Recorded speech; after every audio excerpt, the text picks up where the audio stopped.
আর একটা দৃশ্য দেখাই, এরপর একটু মন্তব্য করি। দেখেন,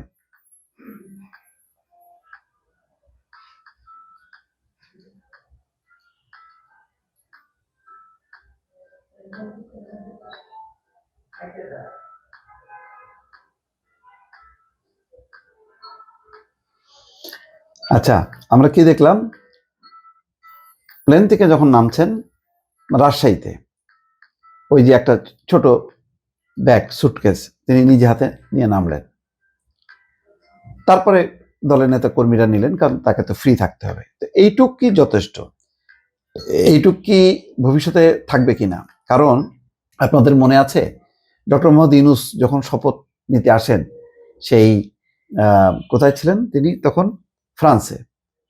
তখন আমরা দেখলাম যে উনি একটা ব্যাগ মানে মানে ঠেলতে ঠেলতে নিয়ে আসতেছেন, চাকালা ব্যাগ।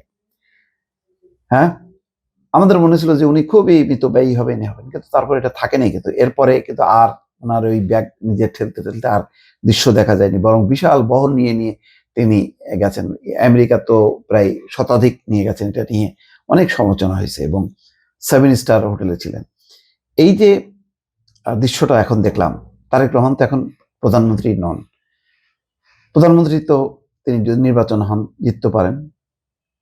জিতলে আমরা কি এই দৃশ্য দেখব কিনা, যে নিজে হাতে ব্যাগ নিচ্ছেন এবং তার বহরটাও ছোট?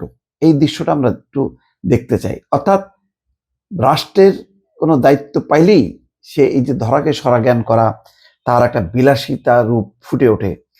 এই জায়গাটা কি তিনি নিয়ন্ত্রণ করতে পারবেন? আমরা ইউরোপের অনেক রাষ্ট্রপ্রধান, সরকার প্রধানকে দেখছি, এমনকি তারা সাধারণ সিটে, বিজনেস ক্লাসে না, সাধারণ ক্লাসে তারা ভ্রমণ করেছেন, রাষ্ট্রের সরকারের পয়সা বাঁচিয়েছেন, এবং সাথে মাত্র একজন আছে ফাইল নিয়ে, তারা জাতিসংঘে এসছেন।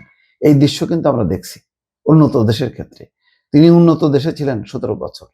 আমরা কি এই দৃশ্য দেখতে পাবো কিনা, সেটা এখন প্রশ্নদর্শ।